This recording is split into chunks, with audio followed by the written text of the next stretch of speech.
Olá, bom dia, boa tarde, boa noite, boa madrugada, seja muito bem-vindo, muito bem-vinda.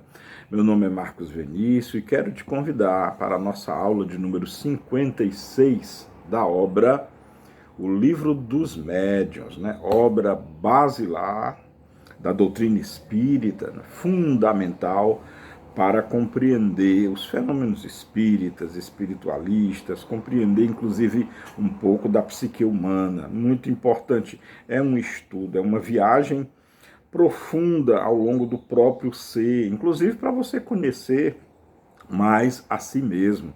Não esquece, né? Conhece-te a ti mesmo. Então, vamos passar aqui os nossos 15, 20 minutinhos tratando de mediunidade, né? Do fenômeno mediunidade, no aspecto mais físico, né? No aspecto mais científico. Bom, para que todos e todas possam localizar-se, nós estamos no Livro dos Médiuns, obviamente, no capítulo na segunda parte, capítulo 6, manifestações visuais, né, o fenômeno da visão mediúnica.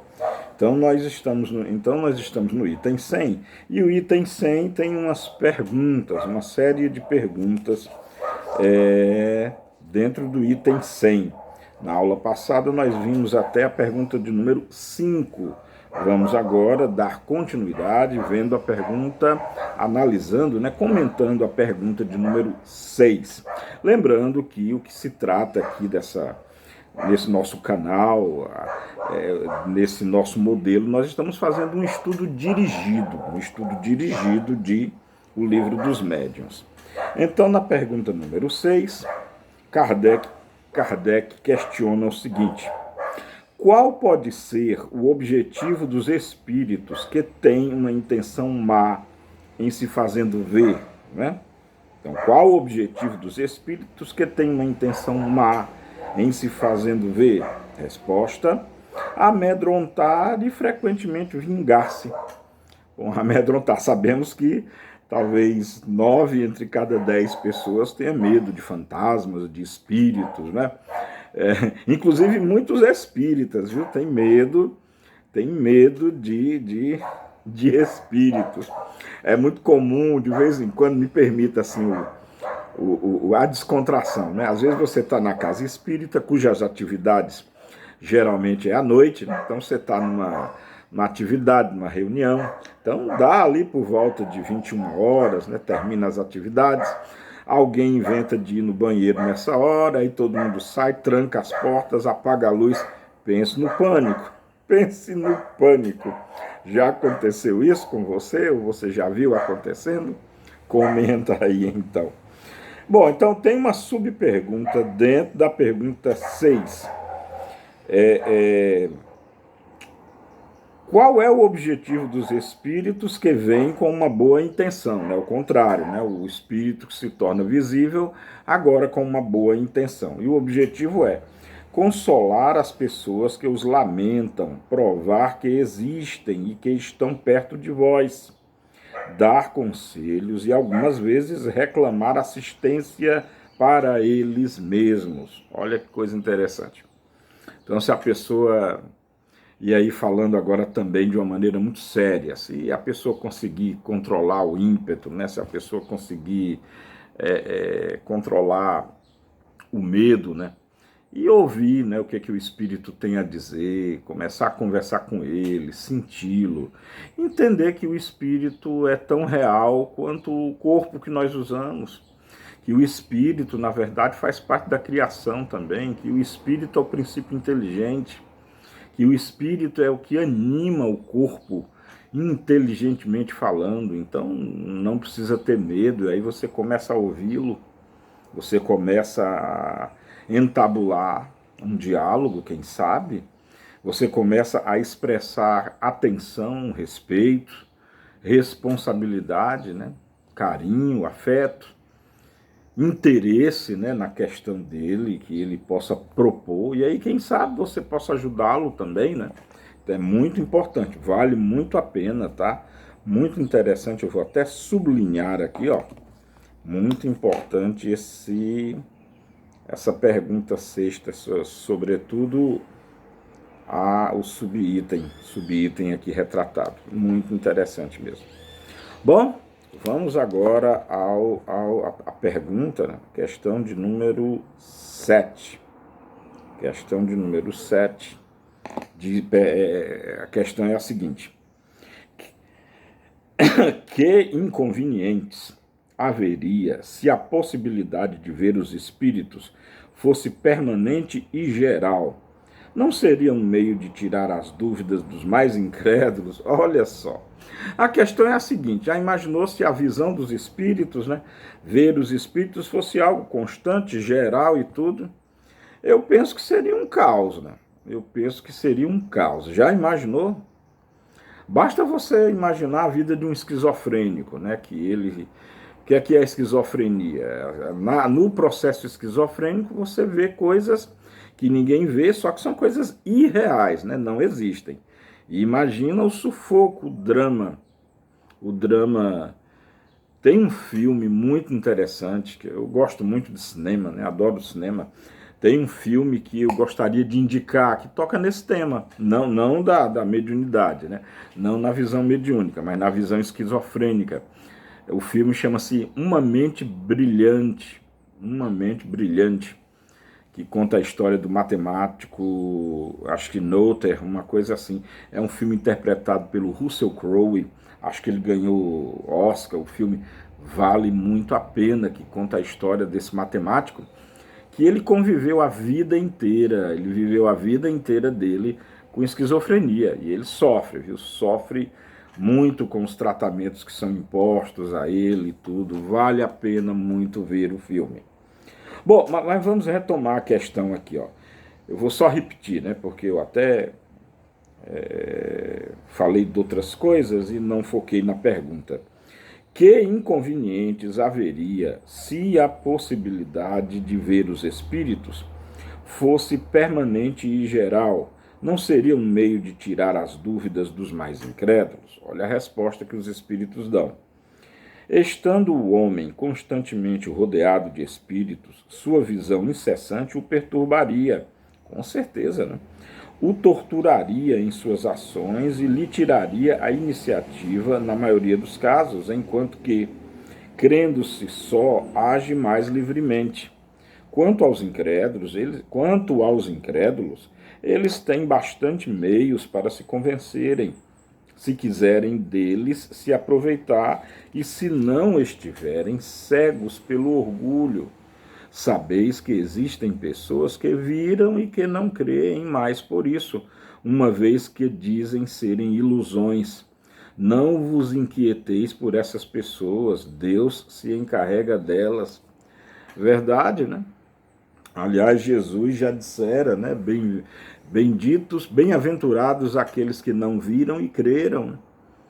Tomé viu, tocou e não acreditou. Então não é a visão, não é o fato de ver que você vai passar a acreditar, né?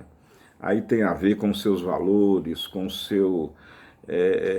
com aquilo que você entende, aquilo que você toma por verdade, principalmente as verdades que você admitem serem de fato verdades, que dependem muito do nosso próprio ponto de vista. Outro filme, né, O Retorno do Jedi, a linda cena onde o Obi-Wan Kenobi diz assim para o Luke: Luke, muitas das verdades às quais nós nos apegamos dependem muito do nosso próprio ponto de vista.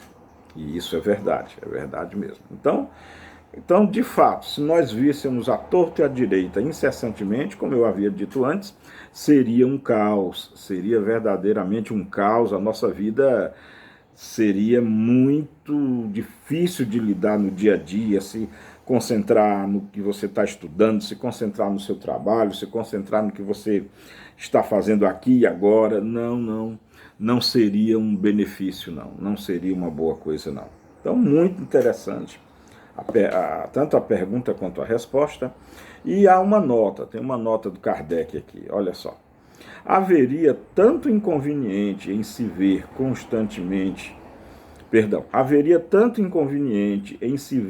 constantemente em presença dos espíritos, como ver o ar que nos rodeia, ou as miríades de animais microscópicos que pululam ao redor de nós e sobre nós, de onde devemos concluir que o que Deus faz é bem feito e que sabe melhor do que nós o que nos convém. Olha a lucidez dessa nota, olha a lucidez dessa observação. Nós não sabemos o que queremos, essa é a verdade. Nós não sabemos de nada, essa é a verdade. E Deus sabe tudo, não esqueçamos. Deus é a inteligência suprema, suprema.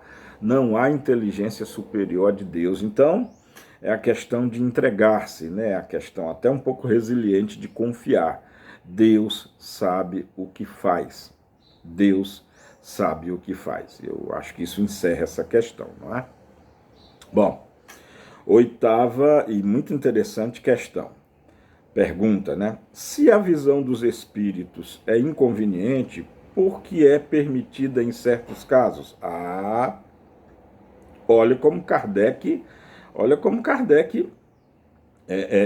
usa uma rigidez lógica, um encadeamento lógico. O espírito acabou de dizer que seria inconveniente. Por que ocorre em certos casos, né?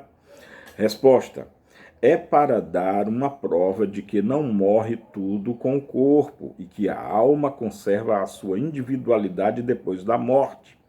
Essa visão passageira basta para dar essa prova e atestar a presença de vossos amigos perto de vós, mas não tem os inconvenientes da permanência. Olha só, me veio à mente assim, tudo na medida certa, tudo na medida conveniente, tudo na dosagem certa. Você não pode estar vendo constantemente, senão você iria até ver lá o filme Uma Mente Brilhante, lá o da esquizofrenia. Chega uma hora que, coitado do matemático lá, ele não sabe mais o que é real, o que é da imaginação dele. Chega a um ponto, numa hora lá do filme, que ele está conversando com um amigo dele, aparece outro. Ele pergunta para o amigo dele, você está vendo ele também? Para ele saber se o que ele estava vendo era real ou era da cabeça dele. Embora os espíritos sejam reais, é claro, isso é um fato, mas seria muito, muito perturbador vê-los 24 horas por dia. De novo, Deus sabe o que faz. Já vê em tempos apropriados, na medida certa, aí sim é inclusive educativo, é benéfico, aí sim é salutar. Nona questão, interessante também. Nos mundos mais avançados que o nosso, a visão dos espíritos é mais frequente? Quanto mais o homem se aproxima da natureza espiritual, mais facilmente entra em relação com os espíritos. É a grosseria do vosso envoltório que torna mais difícil e mais rara a percepção dos seres etéreos. Com certeza, né, esse nosso corpo, ele é denso, né? A visão física que nós temos, que é uma visão através desses olhos de gelatina, e essa visão é maravilhosa, né? Ela permite ver, olha que coisa linda, você vê o azul do céu, as nuvens, as flores, o verde das árvores, as andorinhas, os beija-flores, o rosto de quem você ama, você trabalhar vendo aquilo que você está fazendo, ver a água, ver o chão, ver as estrelas. Bom, eu poderia descrever aqui tudo que nós vemos durante o dia a dia. Não é maravilhosa a visão? Ver o drama de quem perde a visão. Quando a pessoa já nasce cega, e aí, eu não sei se é correto dizer menos mal, porque aí ela, como ela nunca teve a prerrogativa, a perspectiva da visão, ela não sabe o que perdeu. Mas veja o drama de quem perde a visão depois de tê-la usado por muito tempo. Então, a visão é maravilhosa. Imagine, e essa nossa visão tem muitos filtros, não é? A visão humana, ela estende-se fisicamente ali no espectro eletromagnético da luz visível, que vai ali entre os 4.000 angstrom aos 7.000 angstrom de comprimento de onda. É uma janela bem curtinha mesmo, porque o nosso corpo é denso mesmo, ele funciona como barreira e filtro para para muitos dos espectros eletromagnéticos. Imagina, né, o que o Espírito comentou aqui, é óbvio, cada vez mais nós vamos nos desmaterializando, né, cada vez mais o nosso corpo vai se depurando e aproximando-se da espiritualidade, então ele vai com certeza ampliando, né, o seu leque de absorção e de percepção de ondas eletromagnéticas e de muitas outras coisas, muitas das quais nós sequer imaginamos. Essa aqui é a verdade. Muito bom mesmo. Bom, 10ª pergunta. É racional se amedrontar com a aparição de um espírito? Olha só, né? Já falei, né? 9 entre cada 10 pessoas morre de medo aí de ver espírito. E é claro que tem gente até que pode até infartar na visão de um espírito. Tem esse detalhe também. Tem gente que poderia até desencarnar vendo um espírito. Então, olha só, racional talvez não seja bem a palavra, porque eu acho que tudo é questão de princípio, né? Se você entende o que é o espírito, se você entende que ele é algo natural, que ele é tão natural quanto o sol, quanto as estrelas, quanto nós mesmos, não havia... Se nós tivermos essa certeza, aí não tem necessidade de medo, mas quando a pessoa é ignorante quanto a isso, quando a pessoa não acredita mesmo que haja o espírito, aí sim ele vai se amedrontar. Mas vejamos a resposta que os espíritos dão a Kardec. A pergunta é, lembrando, é racional se amedrontar com a aparição de um espírito? Aquele que reflete deve compreender que um espírito, qualquer que seja, é menos perigoso do que um vivo. Olha como é verdade, né? O espírito não pode lhe fazer mal, ele não pode lhe furtar, ele não pode lhe roubar, não pode bater em você, não pode lhe agredir, não pode, fisicamente, né? Não pode lhe atirar, não pode lhe desferir um golpe. Já o ser vivo, sim. Um espírito, por exemplo, aparecendo na sua casa, embora possa causar medo, mas ele não vai poder fazer nada. Agora, um vivo, né? Um mau elemento entrando na sua casa, aí nem precisa explicar o que ele pode fazer, não é? Então, muito interessante. Os espíritos, aliás, vão por toda parte e não se tem necessidade de vê-los para saber que se pode tê-los ao vosso lado. De fato, eles estão ao nosso lado, né? O espírito que quiser causar dano poderia causá-lo sem se fazer ver, e mesmo com mais segurança, não é mesmo com mais segurança, não é perigoso porque é espírito, mas pela influência que pode exercer sobre o pensamento, desviando do bem e compelindo ao mal. Eis a ação que o espírito pode causar. O dano que ele pode causar é na condução, é na sugestão, é em tentar te encaminhar, me encaminhar para fazer o mal, para pensar o mal, mas aí, claro, a decisão, a escolha é sua, é minha, a responsabilidade não é do espírito, não. Nada dessa coisa, porque foi o espírito, não, foi o espírito coisa nenhuma. Você não é obrigado a obedecer a espírito algum, não. Você obedece se quiser. Você faz, você atende aos apelos dele se quiser. A responsabilidade é sua, é minha. Fique bem claro isso, muito importante. Tem uma nota do Kardec aqui também, tá? As pessoas que têm medo da solidão ou obscuridade raramente têm consciência da causa do seu pavor. Não saberiam dizer do que têm medo, mas seguramente deveriam temer mais de encontrar homens do que espíritos, porque um malfeitor é mais perigoso vivo do que depois de sua morte, aquilo que eu falei anteriormente. Uma dama do nosso conhecimento teve uma tarefa, aliás, teve uma tarde em seu quarto, uma aparição tão bem caracterizada que acreditou estar na presença de alguém. E seu primeiro movimento foi o de espanto. Estando assegurada de que não havia ninguém, ela disse: "Parece que isto não é senão um espírito.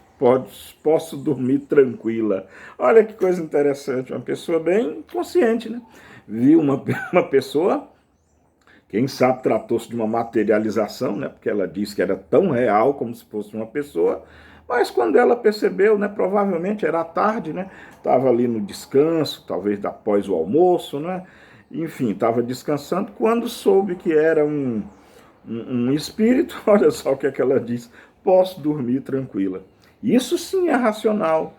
Isso sim é usar a lógica, é usar o raciocínio, isso é usar o conhecimento espírita. É por isso que nós estamos aqui estudando juntos, nesse estudo dirigido de O Livro dos Médiuns, muito importante. Bom, vamos parar por aqui, né? Já passamos dos 20 minutos, né? Para não ficar tão extenso assim, já tem coisa aqui para estudar, para refletir. Espero que todos estejam bem, que vocês tenham gostado. Deixem aí os seus comentários se quiserem. Bom, beijo no coração de todas e todos. Muito obrigado por prestigiar esse canal. Vão lá no canal do Lar dos Zumbirros, ele tem muito conteúdo, muitos outros conteúdos muito interessantes, interessantíssimos mesmo. Bom, fiquem com Deus. Eu desejo tudo de bom para todos, saúde para nós, de espírito e de corpo. Amemos como Jesus nos amou e cuidem uns dos outros. Isso é importantíssimo, isso é fundamental. Até a nossa próxima videoaula. Tchau.